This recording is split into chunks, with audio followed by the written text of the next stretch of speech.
Dans le cadre d'une fiducie, il y a plusieurs acteurs. En fait, on est sur un contrat qui est tripartite. On Ouais. a d'une part donc le ou les constituants qui vont donc être les propriétaires initiaux. Donc ça peut être par exemple des indivisaires ou les ayants droit d'un artiste. Ça peut aussi être un épargnant ou un investisseur qui souhaite en fait valoriser et faire fructifier des biens ou un patrimoine.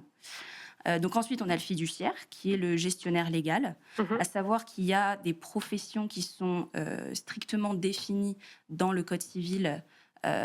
En fait, tout le monde ne peut pas être fiduciaire. Il y a par exemple Oui, c'est les ça, on ne peut pas avocats. désigner, par exemple, son meilleur ami comme étant, Exactement, gestionnaire, voilà. d'accord. C'est vraiment des professionnels qui sont visés, donc les avocats, les experts en assurance aussi, les sociétés de gestion de portefeuille. Donc il y a vraiment voilà ce cadre qui est posé. Et ensuite, on a donc le bénéficiaire qui est soit le constituant, soit alors un tiers acquéreur, on appelle ça.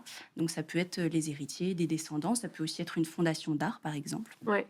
Et donc, dans ce contrat tripartite, on peut faire appel à une quatrième personne qui va être donc un tiers protecteur et qui va venir en fait euh, apporter, disons, une gouvernance beaucoup plus poussée dans le sens où on va accompagner le fiduciaire.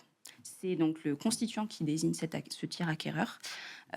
On intervient donc auprès du fiduciaire, par exemple, pour apporter une expertise plus poussée au moment de, disons, tout ce qui est sujet lié soit à la disposition des œuvres, soit à la gestion des œuvres. Donc, par exemple, des achats éventuels, des cessions d'œuvres d'art aussi, des échanges, voilà, tout ce qui intervient pour valoriser cette collection.